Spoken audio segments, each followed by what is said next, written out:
Well, our son Thomas actually would be 22 right now. Mhm. He would be turning 23 in December, and this happened just a little over a year ago when he was 21. He was a very young 21-year-old, so just still liked skateboarding and still liked, loved his guitar, loved all the fun things that he had enjoyed all through boyhood. Mhm. And he was kind of like a lot of 21-year-old guys, just kind of growing up.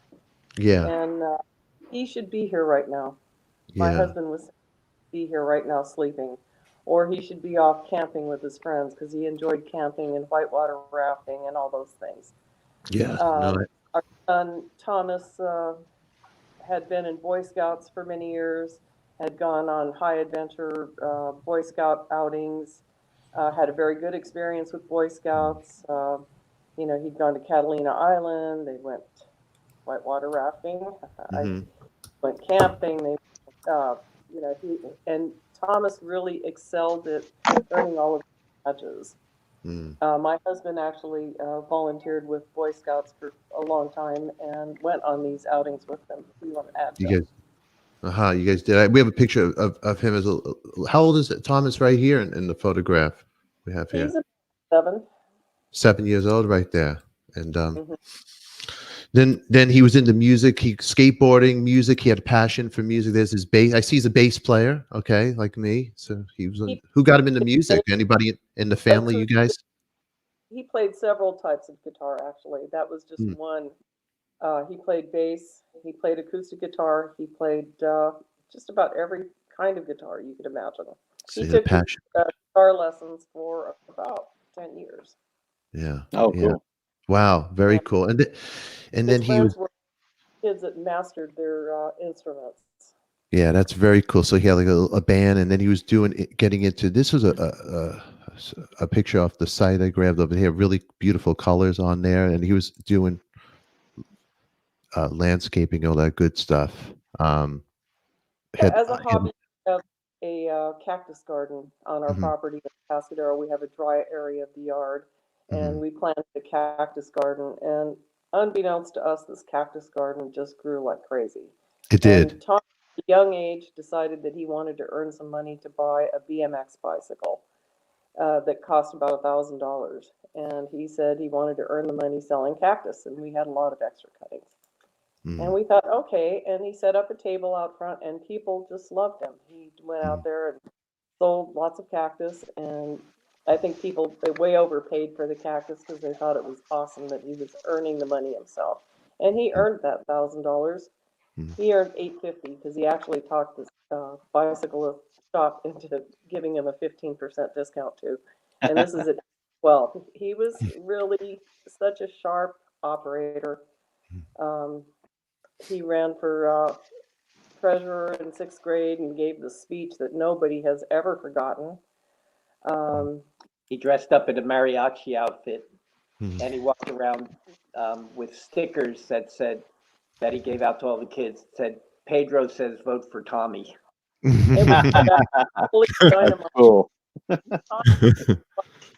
His teachers, everybody, they really loved him. We Yeah. had actually about 600 people in attendance at his funeral. And Yeah. every teacher that he ever had, school principals, school, everybody, they all attended this funeral. And Yeah. were just shocked. They just thought Tommy would be. They thought he would. They thought he was such a dynamic individual. He had a lot to contribute to the world. He Mm. was so well spoken at such a young age. He could write any story you could imagine. He was so well written, and he was very knowledgeable about everything. When he was a little kid, when he was like 4, the first thing he would do in the morning was get up, turn on the TV, and watch the news. Yeah. What little kid does that? He didn't put on No, cartoons; he put on the news. He was the very news. into Yeah. In and tune.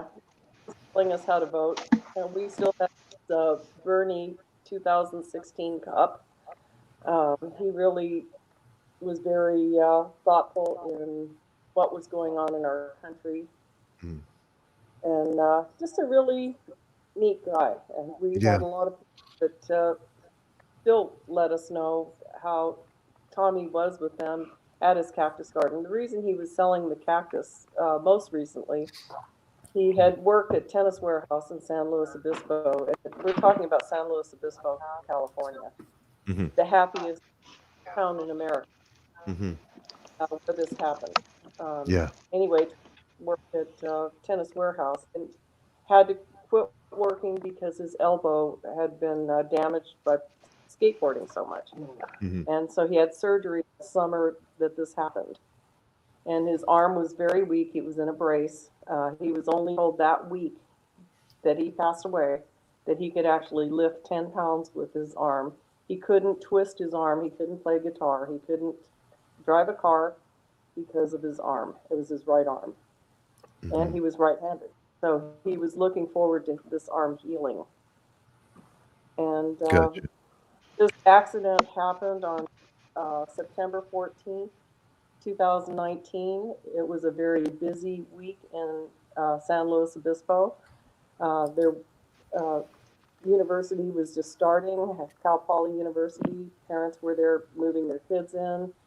There were some blockbuster movies out that weekend. There was a movie theater right across the street from where this happened, and the movies were just letting out when this accident occurred. Also, there were just a lot of people out. It was a Saturday night. There was a Eureka restaurant right across the street. The scene where this older Well, I man, want to take you back a little bit and help you out here this way, because the people who don't know the story. So Tommy was working, he was doing the cactus. He wanted, was it, correct me wrong, he was looking to get pictures taken. Is this correct? Of it. no, Was that he took, Thomas had taken his own pictures of his cactus, had Mhm. cataloged them, advertised them online, and somehow this man that came that day saw his pictures online. okay? The man was 56 years old, showed up at his cactus garden, Mhm. and or am I jumping too far ahead for you? No, this is fine. Let's take it from how he met the gentleman, and let's take it from that. So Tommy had his cactuses online, and he was selling them online, correct?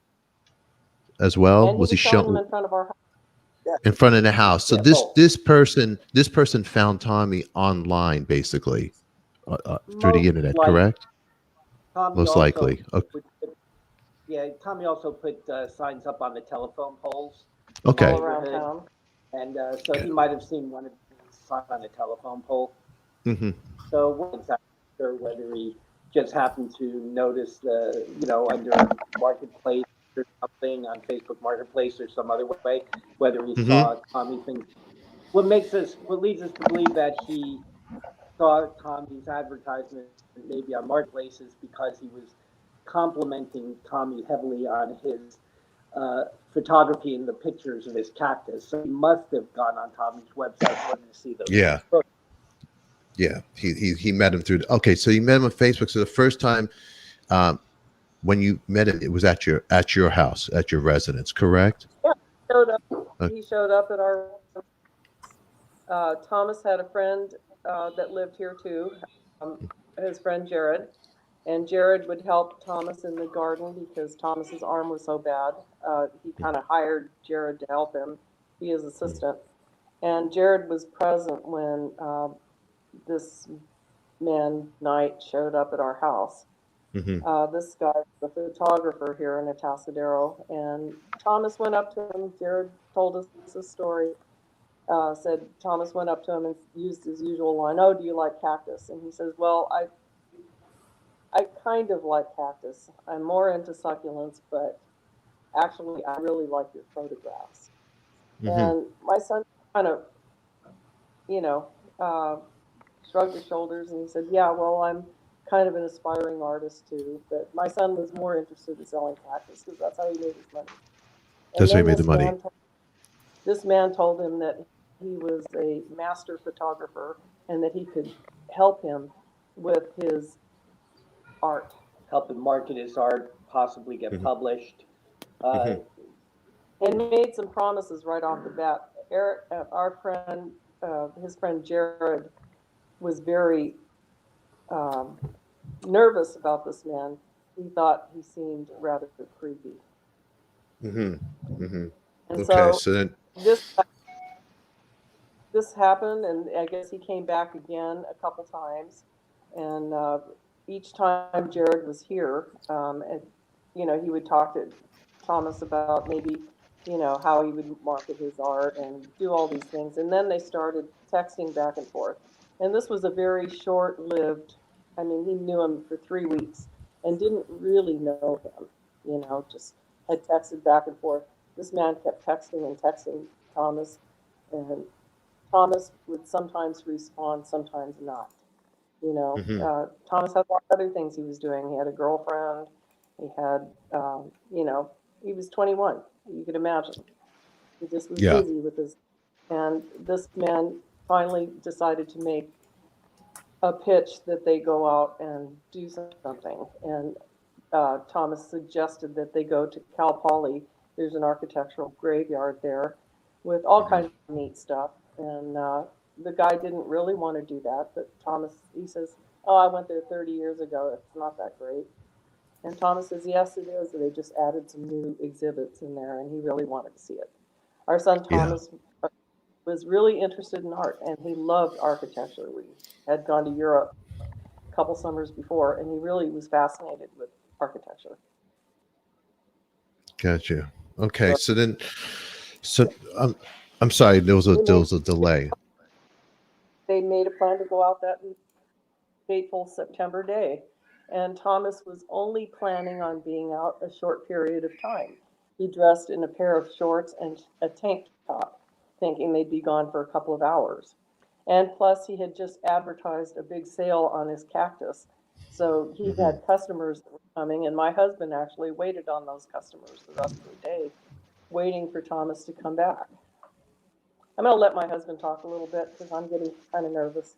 No, no, it's okay. It's okay. Okay, so Bill, you could take off where Mary Jane just took off now. All right. Well, like Mary Jane said, Thomas wasn't. He wasn't planning on being gone the whole day. He went out in a t-shirt and shorts. If you go out on the Central Coast and you're going to be gone for a while, you know to bring a jacket with you because once the sun gets down on the coast or it gets late in the evening, it gets pretty chilly out. So Tommy didn't bring a jacket with him that day. It should have been just a few hours, and he should have been home. And that's Hmm. what I was expecting. And I just kind of covered the cactus stand for him on. Hmm. And we were just puttering about anyway. So this guy comes to our house with no set plan. They never really kind of concluded that they were going to get together. They had just talked about it, but they didn't make a set plan. But he showed up anyway and showed up at the top of my driveway, sat in the car, and Hmm. was making a phone call. And I'm like, well, who's this guy? Sitting in my driveway. Hmm. And I walked up to him and I said, "Can I help you?" And he said, "I'm looking for Thomas," just like that. And I said, "Well, Tommy doesn't always answer his phone. Let me see if I can find him." So I went There was down. a sign in front that had Thomas's phone number. That's how you would get a hold of him. He'd say, if you want to look at cactus, call this number, and he'd come out. That's what Yeah. Bill's referring. Okay. So I went down and Tommy was just seemed to be getting off the phone with him. And I said, "There's some guy on the top of the driveway looking for you." And he said, "Well, Dad, that's the guy I was telling you about. He's the one that's going to help me market my art." And Mhm. Tommy was an excellent artist. I don't have any of his pictures here. I don't know if I sent you any, but Mhm. he did some beautiful stencil art. Yeah. Anyway, so he was pretty excited that some person was interested in helping him out in that area. And so he said, "We're going to go look at art and we'll be back after a bit. Hmm. And I said, "Okay." So Tommy came up and then off they went. And that was about 2 o'clock in the afternoon. Well, my husband was a little nervous about this guy, but as they came up the driveway, the man finally came out of the car and introduced himself. Hmm. And Thomas got in the car, and Thomas seemed okay to be going with him. So you know, my husband just, So- you know, watched Yeah. them leave, and they thought they would be back. Well, Yeah. I had left for a few hours to take my mother-in-law out for a haircut, and I would always take her out to lunch and then take her for a ride because she's elderly and she never gets out that much.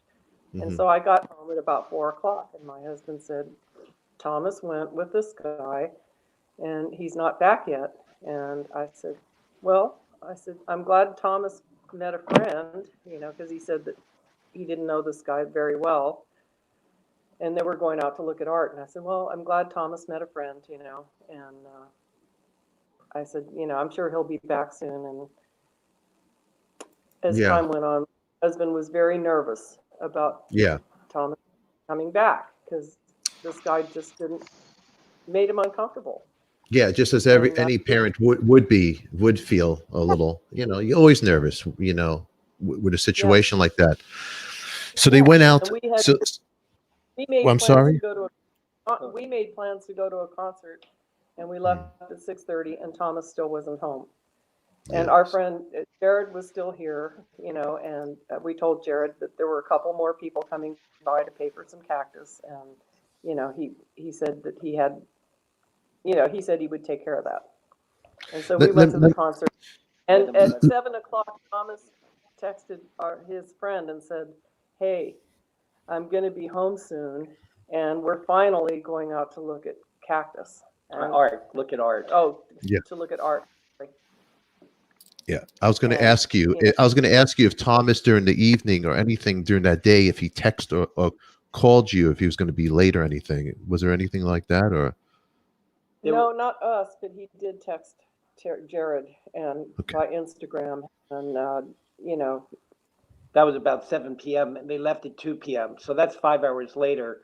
They never did look at anything at Cal Poly because it was too busy with the students coming back in town. And instead of bringing them home, he brings them out to a local state park on the coast for a couple hours, and then ends up taking them down in San Luis Obispo. And that's when Tommy texted his friend. It was 7 o'clock by then, saying that he'll be home soon. They're going to finally go look at some art, and I assume they were going to look at art downtown, you know, maybe in a store or something. and he was at this guy's mercy because they were in this guy's car, and like I said, Thomas couldn't drive because of his arm, and I could kind of sense.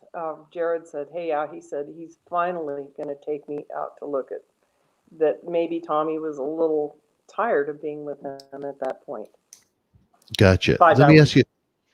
Now, you told me that you had every parent, which we do all have out there, and everybody watching this is out there. You had a tracker on the phone for Thomas, so you knew where his location was. You could tell, correct?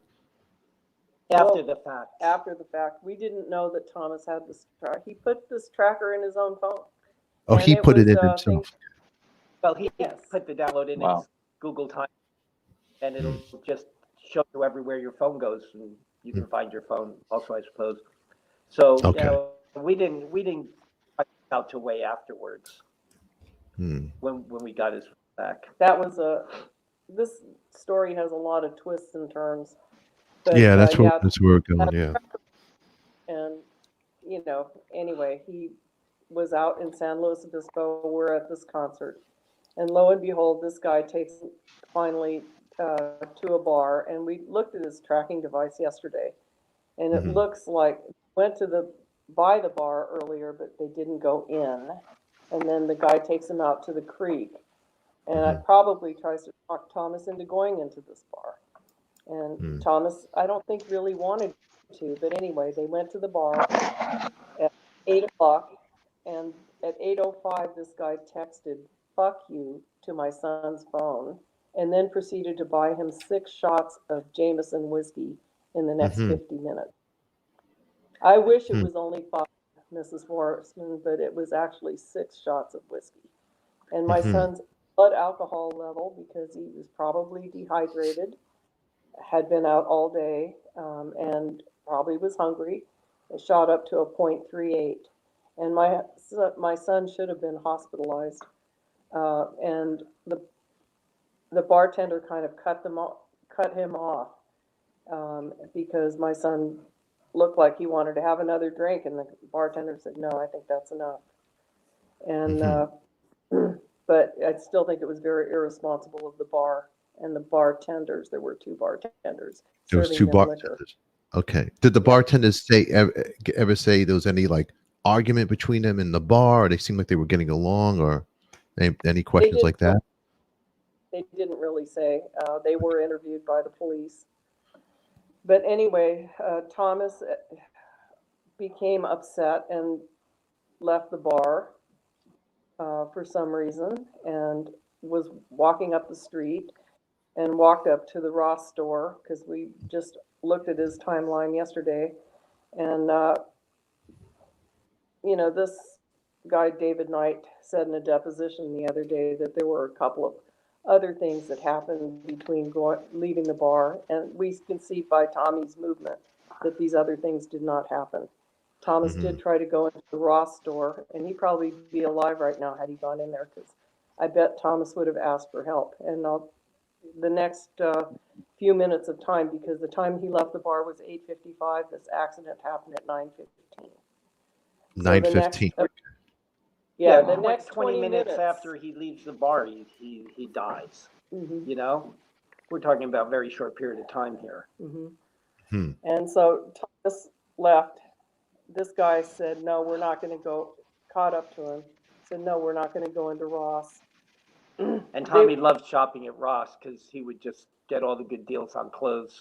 Yeah. He had clothes downstairs with labels on it still. Yeah. So he'd get good deals here all the time. He loved to buy musician T-shirts, you know, like he had Beatles, Rolling Stones, and he could find all this stuff at Ross, you know.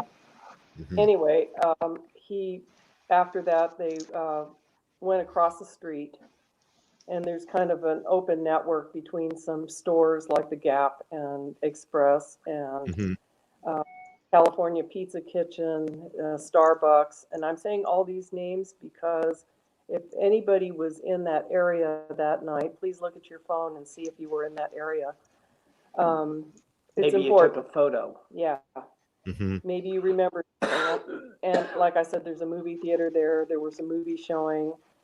There was also a Barnes and Noble there, and the parking structure was across the street. But Thomas walked into this area and tripped over. He was so intoxicated that he tripped over a planter box and fell flat on his face and started bleeding, scraping his face up. Then again, at this point he's completely intoxicated. He's somewhat irrational in that he's yelling out and everything, and he's bleeding from the face, you know. And I mean, if nothing else, David Knight should have taken Thomas. When they left the bar, they should have gone straight to the car and he should have brought him home. He should have brought him home hours previously, actually. He should have gone home when they couldn't see the Art of Cal Poly. But again, instead of going in the direction of the car, they go the opposite direction. Then he doesn't let him go to Ross. Then he's across the street. He falls down flat on his face. And he's running away from David Knight during these times. Okay, so well, let me ask you. I'm sorry, Mary Jane and Bill. Really quick, there was footage from Ross? Anything? Was there footage or any footage you did get? There probably was footage from all of downtown, but the San Luis Police Department did not get the footage from all these cameras. The police officer on the scene noted where they noted where all the cameras were around Starbucks and Barnes and Nobles and the bank opposite. He went that night and listed all and said he was going to go back and review them, but instead he turned the whole case over to a Detective Lozano on Monday, and Lozano never went and looked at any of the videos. And he didn't look at any of the information that was on his desk on Monday. The police officer came back on Monday night, saw the stack still sitting there, and he located David Knight's phone number and finally tracked him down about 11 o'clock at night, days later, and said, hey, are you the guy that was, and he said, yes. And so he said, well, you know, we have to bring you in for questioning. So he put all that information on Detective Lozano's desk. Lozano still didn't go get all the footage or anything, but this other officer had gotten the footage from the bar and also from the parking structure itself. But just to kind of fill you in on the rest of the story, Thomas had fallen, had gone through this area and was kind of running away from David Knight. And a young lady contacted us about 3 weeks ago and said, Thomas ran by her saying, help me, someone's after me. And he fell down again, and this guy helps. He said he helped. We don't know Can what I happened finish? because she said there was nobody with him.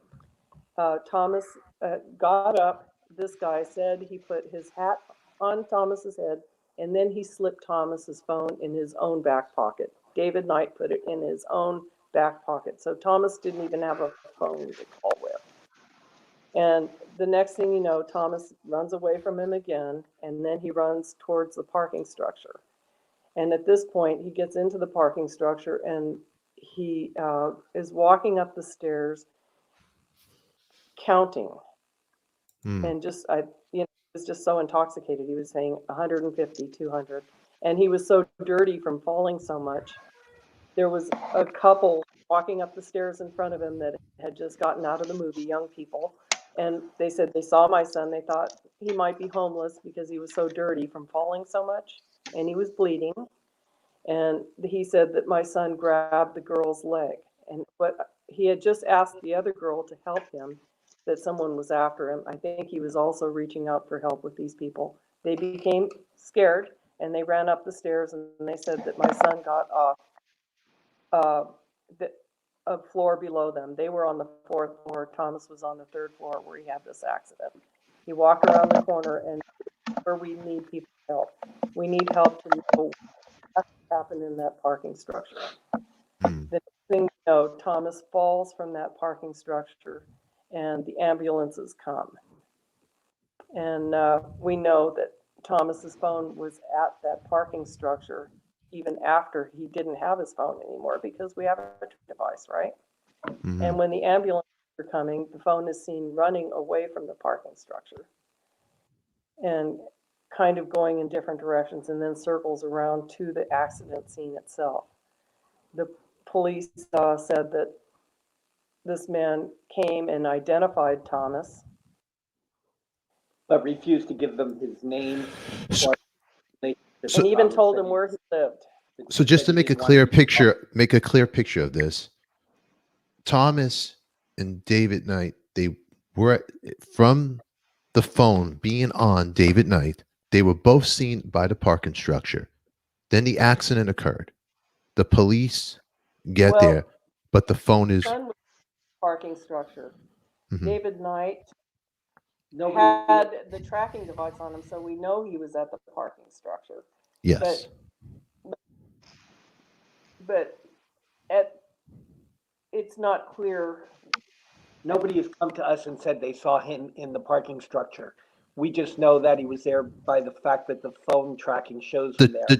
The tracker was okay. So, yeah, the tracker was at the parking structure. The accident happened, and then while the accident happened, the police there.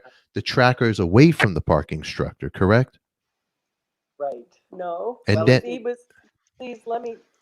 He was at the parking structure when this accident occurred. At the point where the 911 people are coming, the phone is then seen running away from the parking structure. My son had already fallen, and you have to realize, I don't think he knew that this phone had a tracking device on it. Gotcha. And it's running away from the structure. Okay. So okay. And then he kind of circles around and comes back over, and some of the stuff we really can't give you all the information, but he did identify our son to the police. He wanted to know if he was breathing, and what happened. I want to just to make it clear for everybody watching here. So the tracker. Okay, so when the accident happened, the police got to the scene. Thomas was still alive after he fell. Correct? Correct. Okay. Then at that point, did David say anything to the police? Did he say, "Hey, that's my friend," or anything like that? He didn't say that. He just said, "Hey, I think I know that guy." First, he asked if he was breathing, and he says, "I think I know him." And he said his name and where he was from. And the police said, and you are. And he says, I don't want to be involved. And he ran off. So he didn't say he was with him. He was just with me at the bar. No. I couldn't find my. No. Okay. Okay. So, and at that point in the matter, you were at a show at the park, and then you came home when that all happened, and now at this point you're in your house, and then I'll let you take it from there. Thomas was still not home, and my husband panicked first. He said, "This isn't good. Thomas still isn't home. This guy, I just have a bad feeling about him." And so he started calling my son's phone, and he says, "I've been calling him every minute, and Thomas doesn't answer the phone." Mm-hmm. And so I texted the phone, and then about a minute later, somebody knocks at the door. And it was David Knight. He showed up at our house. And he says, "Hi." My husband answered the door. He says, "Hi, do you remember me? I was with your son." And he says, "Yes." "Where is my son? I've been trying to call him." He said, "Well, I have his cell phone here." And then, go ahead, Bill. I'm going to let you tell the story. So I said, "Well, what are you doing with the cell phone?" And he said, "Well, we had been in San Luis at a bar, and then Tommy got really drunk and was being obnoxious, and he was running off. And I found his cell phone on the ground. He must have dropped it." And I'm like, How would you I know thought that that's was his phone number? yeah. I'm like thinking, how would he know it was his phone? You know what I mean? It didn't make sense. But I asked him to come in and sit down and tell us what happened. And He was very nervous.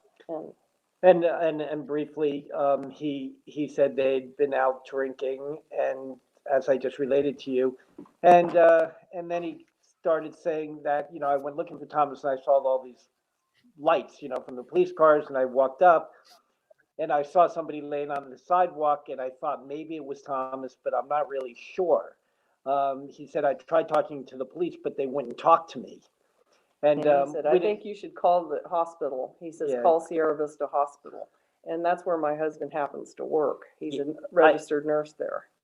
So, yeah, I've been working at Sierra Vista about 34 years, and so I know everybody there, of course. And so I called the hospital, and I get put on hold, and nobody comes back to the phone. So then I called back and called the house supervisor, and I said to her, "Cindy, was my son in your emergency room?" And she says, "Well, Bill, the police are here right now." And I'm like, "Oh no, something happened. He got arrested, maybe, maybe he got in a fight. Who knows? You know what I mean?" Mm-hmm. But then I was more concerned that he's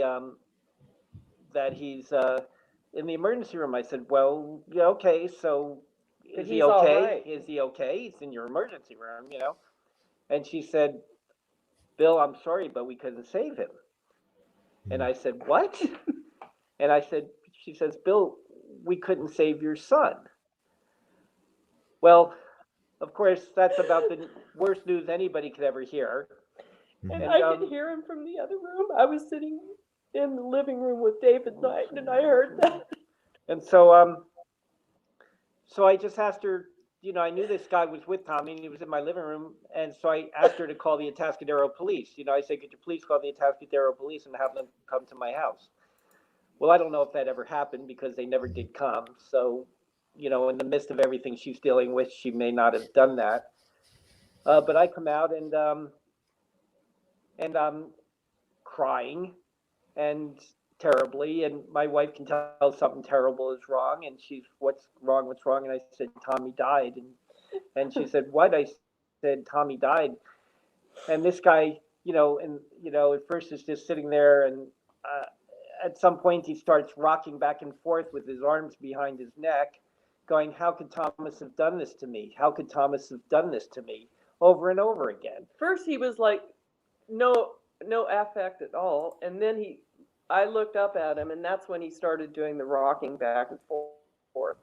And so my husband looked at him and said, "I think you should leave." Yeah, I told him to come back the next day and tell me what happened, but I said, "I think you..." Oh, we just lost them over here. Right before we got cut off, I'll let you. Oh, hold on. Okay. Right before we got cut off, Bill, I'll let you. We're in your house right now, and David Knight's at your house, holding his head, rocking back and forth, and let's take it from there, I guess. you know, saying, how could Thomas have done this to me? How could Thomas have done this to me over and over again? I mean, who does that? You know what I mean? I mean, Mhm. is this guy freaking nuts? I mean, my son's dead, and he's saying, how could Thomas have done this to me? I mean, it's ridiculous, you know. So I'm like, again, going, what's up with this guy? You know, I mean, I'm like, and I asked him to leave and said, come back tomorrow and tell Mhm. me what happened. I said, we need to go to the hospital. So my brother-in-law ends up coming and getting us. And Mhm. David Knight's, they meet at the door. David Knight's acting a little bizarrely, but takes off. And we go down to the hospital, and the police want to know how we knew knew to that even he get there. was, They never that he called us. the police wanted to know how we knew Tommy was even at the hospital. And we said, the guy that he was with, you know, came to our house and told us. And brought So his the cell police, phone. and I'm sorry to interrupt you, That's Bill. The okay. police. I just heard Mary Jane say the police never called you. Never called you. No. David A. Knight, and let me just. And the hospital hadn't called us either. Okay, so let me just rewind. So David A. Knight comes to your house with the phone, tells you that your son got into an accident. He doesn't know what's. No, That's what, right, that's he what he wasn't told even us. committing that he knew that was Thomas. He told us he thinks it might be Thomas laying on the And that we sidewalk. should He call wasn't Sierra sure, but Vista. we should call the emergency room. Yeah, So yeah. That's a little bit kind of a bizarre story. He was not committing that to say that that was Thomas. when we Yeah. found this tracking device on Thomas's phone was a month later. And when we looked at where the phone went, he actually followed the ambulance to the hospital. So he knew exactly which hospital, and then came here to our house and instructed us to call that hospital. Yeah. So he's So, Thomas. yeah. So So, this story just gets creepier and creepier. okay. Anyway, go ahead and ask your question. I'm sorry. No. I'm listening to you talk. So we got date. So you're okay. Tracy, is there anything we can do to help? I don't live there, but I want to help in some way. You know, you could. We're going to put a website. There's going to be a link for Tommy in the descriptions, and you guys please click on that and share it because there's somebody out there knows something. There has to be. Just like Miranda was saying earlier, it was a Saturday night. It's a college town. The streets are busy. For nobody to know nothing out there, and I'm going to be real, just to be really clear, the incident happened in San Luis Obispo, California, and somebody out there definitely knows something. So please share this out, especially people Central Coast California. If you're watching this, share this out, and if you know something, we'll put links there. There is somebody you can talk to help this family. Let me go back over here. So we got the police. Let me just in my head. Nobody notified you except David A. Knight. You wouldn't even know about this if David A. Knight didn't show up at your house. David A. Knight goes to the police. Didn't say he's hanging. He didn't say he knew him when the accident happened to the police or he was with him. He didn't want to be involved, but you know it was very sketchy, the whole story. So now you're at the hospital. You finally go to the hospital, correct, Bill? And the police officer wants to know how we knew to get there. And we told him the man that was with him, and I said, you know, he told us this story. He listened to me, and then he said, I said, and this man said to call the hospital, and that he had even tried to identify him. We were trying halfway to believe David Knight's story, that, you know, he was trying to be helpful. And the man said, oh, no, he absolutely Identified your son. Yeah. And he says, and I just want you to know your son had defensive wounds on his hands. So he said David Knight came up to them and actually I did identify Tommy, and he told us that, but he refused to tell us his name, and he said he didn't want to get involved, and he took off. But what makes it so heartbreakingly pathetic is that my son is laying on the sidewalk, bleeding to death, you know, probably taking some of his last breaths. And the man who took him out that day, got him into this state, the man who brought him from our house, who barely knew him, and takes him to a bar and gets him polluted, right? He doesn't even have the humanity to sit with my son and hold his hand while he was dying. all He leaves cared him about was alone. his own neck. Yeah, he leaves him alone. Thank God a police officer was sitting there holding him on his side. So he and David Knight, all he ever thinks about, all he ever was thinking about was himself. You know, he doesn't want to get involved. He doesn't want them to know who he was. He didn't want him to, he would have never came forward. He never came forward. The police had to track him down. They should have never let him go, first of all. Yeah, they should not have. You're right. They No. should have never let him go. And this is Nope. what makes his case so sad, is because the police, the guys on the scene, you know, they took care of my son. They did their best to investigate the scene and the surrounding area, but they should not have let him go. You're right. And then afterwards, the detective on the case didn't put any effort into this case at all. He didn't look at any of those videos. He didn't talk to David Knight for 5 days. By then, David Knight had a whole story all set. And then it was easy for this cop to just take David Knight's word for everything, because it suited his agenda to close the case. And he wanted to close it up in like 2 weeks and be done with it. Yeah. And it's only because my wife and I kind of raised hell and said, no, you haven't even talked to, you know, my son's friends. You know, you've barely talked to us. You haven't even looked into this situation at all. And you're just taking this guy's word for everything. Yeah. And I said, there's got to be more to this. And he led us to believe that he was investigating more for the next 2 months. But actually, he did very little. A few people, you know, 1 or 2 people responded to some flyers we put in the parking structure, called him, and he talked to them on the phone, and that's about it. Mm. And so we've just made it our mission, because we feel this guy had ulterior motives. We have heard that he has a history, and it's not a good history. People have come to us. And that's a told sketch us of about David A. Knight. That's who he is. So that is a sketch That's of who him. he is. Mhm. David Allen Knight of Atascadero, went to high school here, graduated in '81. And we need people to come forward who may have seen these two together downtown. You know, we're offering up to a $5,000 reward for information, you know, that may lead to a conclusion of this case. And I'm Whatever going to that put over may be. here. That is the scanner that we could scan on that as well. Correct, Bill? That's Right, The right. bar- right. It leads to a link. Several links. You know, it's a link tree thing, and if you hold your phone over that, it'll bring you right to the link It tree. will tell you the story, tell you about the reward. And then we have a website that we created for Thomas called justiceforthomas.com. Mhm. And that gives people a lot of information, as well as an area where they can leave us messages. Yeah. So there's a way, that's a way of getting a hold of us, justiceforthomas.com.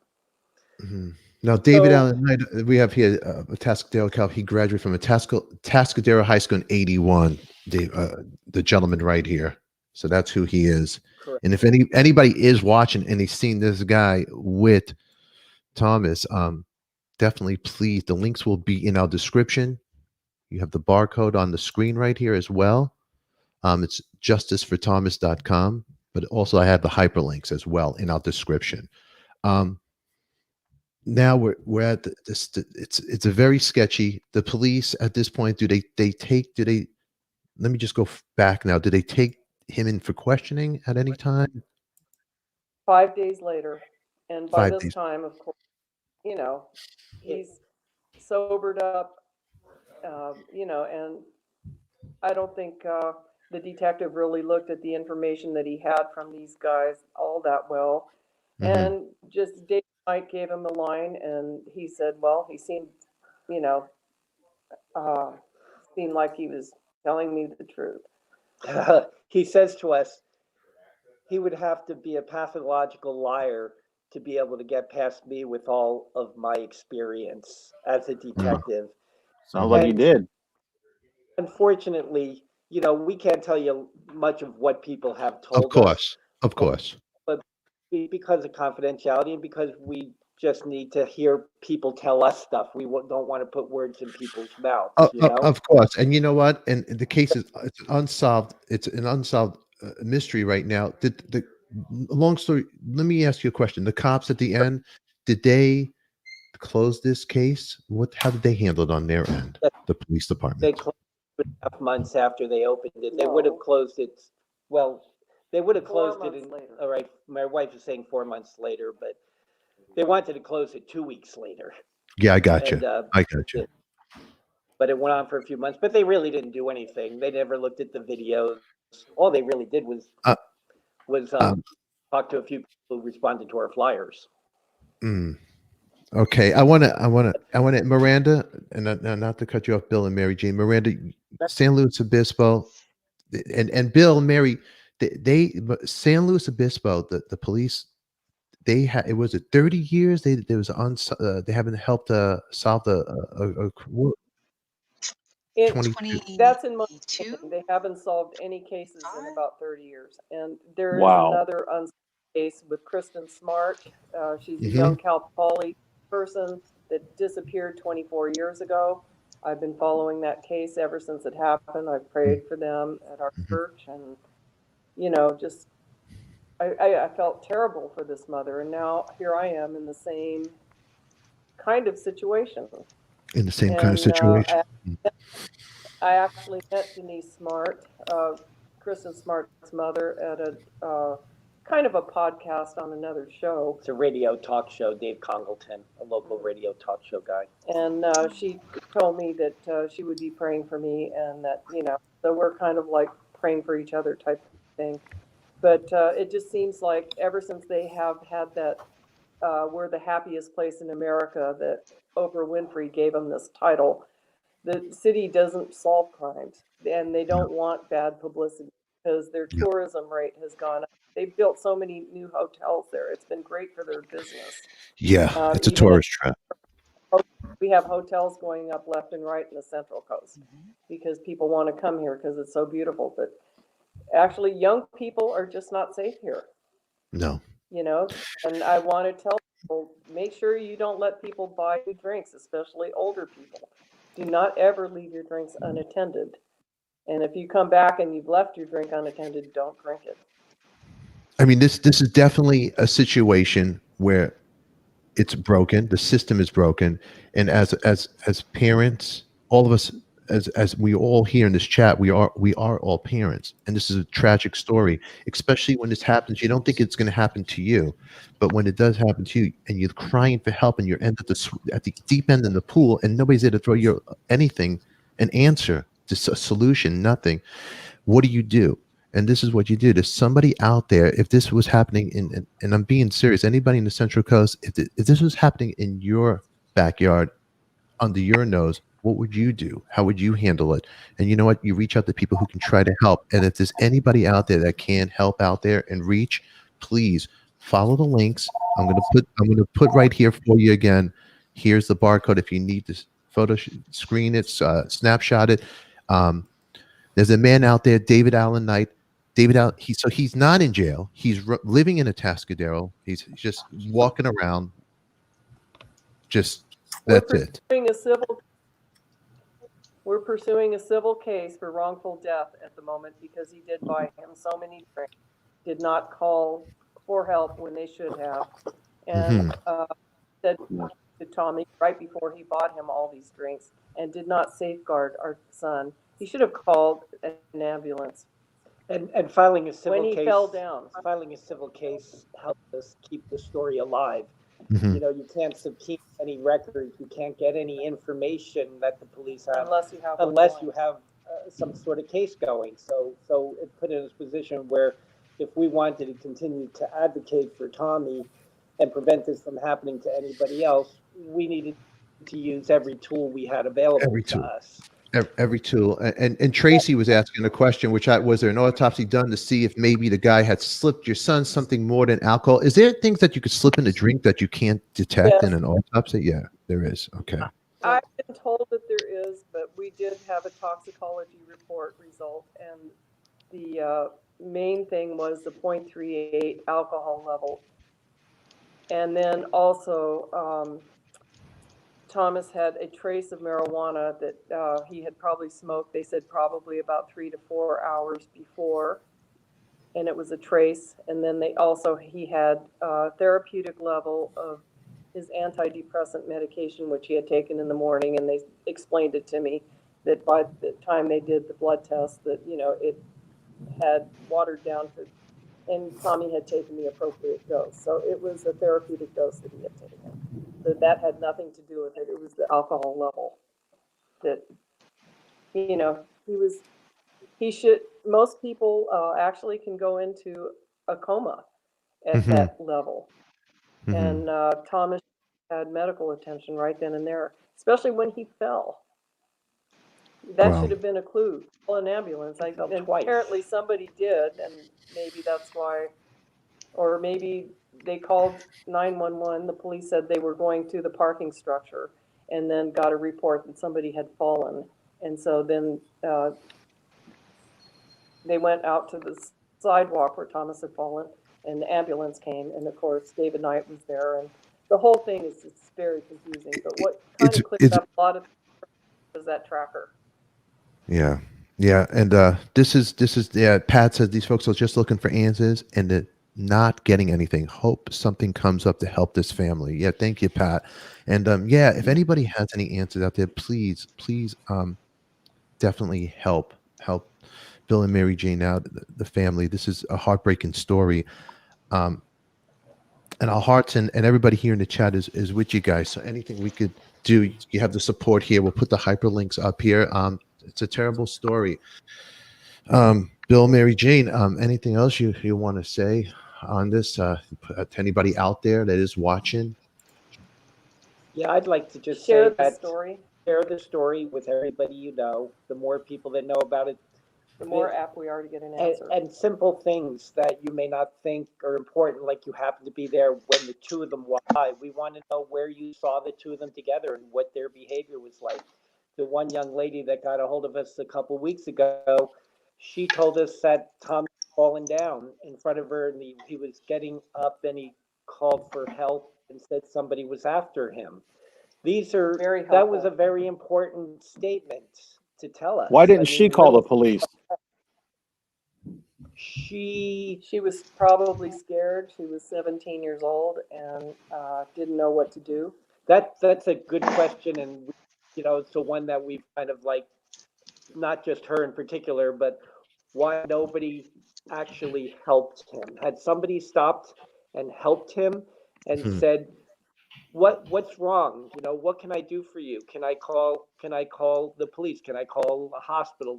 Or can I just be with you and help you? If somebody had taken a little time out of their busy lives and paid attention to him. I mean, how could people in the crowd that must have been in that area that night, in that pedestrian shopping area, all the people that walked by, nobody stopped and helped him? And maybe one person at one point thought he was a homeless person. Do homeless people not count? Does nobody help anybody anymore? Do we just, stand by and watch people hurt and not help? Years ago, I mean, I'm from myself. New Yorkers were always picked on, because they thought we were kind of callous because we'd walk by homeless people in the city and they'd be laying on the sidewalk, and everybody picked on New Yorkers for that. But guess what the whole country's doing right now? It's ignoring all the people who are struggling, all the people that are suffering, people are on the street, people are having a hard time, and people have become callous to it, for whatever, maybe they feel powerless to do anything. But to sit there and watch a young man call out for help and say somebody's after me, and none of the people that were around at the time stopped and walked up to him and said, what can I do for you? Yeah. That's as a parent, very painful to understand and to hear. But we do appreciate that young lady. She did call us. It took a while, but it doesn't matter how long it takes. The fact that she was brave enough to call us and share that information, and we really, really appreciate that. But we do need the information. It does matter now because we are in court in the civil case. Please come forward with any information that you have. And there is a reward out there for the solving of this case. So, Yeah. you know, Ultimately, though, what we want here is we want justice for our son. and we don't we're not want this after we're not after financial compensation because this guy has no money. You know what I mean? We're not doing this because we want money. He has no money. We're doing this to get justice for our son and and to not have prevent it again. this from ever happening to another young person. Right. And Yeah. Yeah. you know, right now there's a lot of blanks. There's a lot We of bring up blanks. his name all the time, and people say, "Well, why do you always mention his name?" You know, well, you know what? He's the one who took my son from my home. He's the one who did not bring him back from Cal Poly after they couldn't see the artwork there, and takes him out for the day instead of bringing him home. He takes them to a bar and buys them all those drinks in a very short period of time. Doesn't bring them home right afterwards. Watches them fall. Doesn't get a medical attention. I mean, there's so many things that a mature adult would have done instead of what he did. So how could we not bring his name up? Yeah. Yeah. Right. Bill and Mary Jane, you have a lot of support right here in the chat here. And I want to, James Bond over here, thank you both for sharing a heartfelt story. You both are very strong. On this note, I want anybody that knows anything, please come forward. I know today's show took it in a twist, but if this could help, we're always here for banters and laughters. But you know what? This is a story that needs to be told. This is a story that a family needs help. And if there's any way that if Coffee Talk is helping you smile or doing something else, that's what the show's about, helping people. So now this family needs help. Please come forward with this. On that note, I want to say, Bill and Mary Jane, thank you for being here. Hold on one second. Miranda Foresman, I had you on the show. You know the Central Coast very well. I want to thank you for being here today. Corey, thank you. Oive, really quick, please. This show is dedicated to Thomas, Robert, Jodry, and did they mention who's Coffee? Do they want to know who's representing David Allen Knight, or can they mention it? It's a law firm from Santa Barbara. I don't remember the name of the law firm from Santa Barbara, Okay. but that's who's. Initially, it was Jordan Cunningham, our assemblyman, but then he turned it over to the firm in Santa Barbara, and I think he did that because maybe he didn't realize what this case was all about. I don't know what his reasoning was. It could have been David Knight's house insurance might be covering his expenses. It could have been any. It could have been any reason. You know, we don't really know why it was turned over from Ham White and to this other law firm. But, awful. It's an awful ending on this. I want to thank you all for being in here. Please, any answers, please come forward. The links are in the description. You could reach out to us anytime. Bill and Mary, hold on right here. We're going to end the show on this note. Thank you, everybody. Coffee Talk family. We will see you tomorrow. I love you. We thank you for watching, listening to the story. Anybody, again, please reach out. Anything will help. All righty? All righty.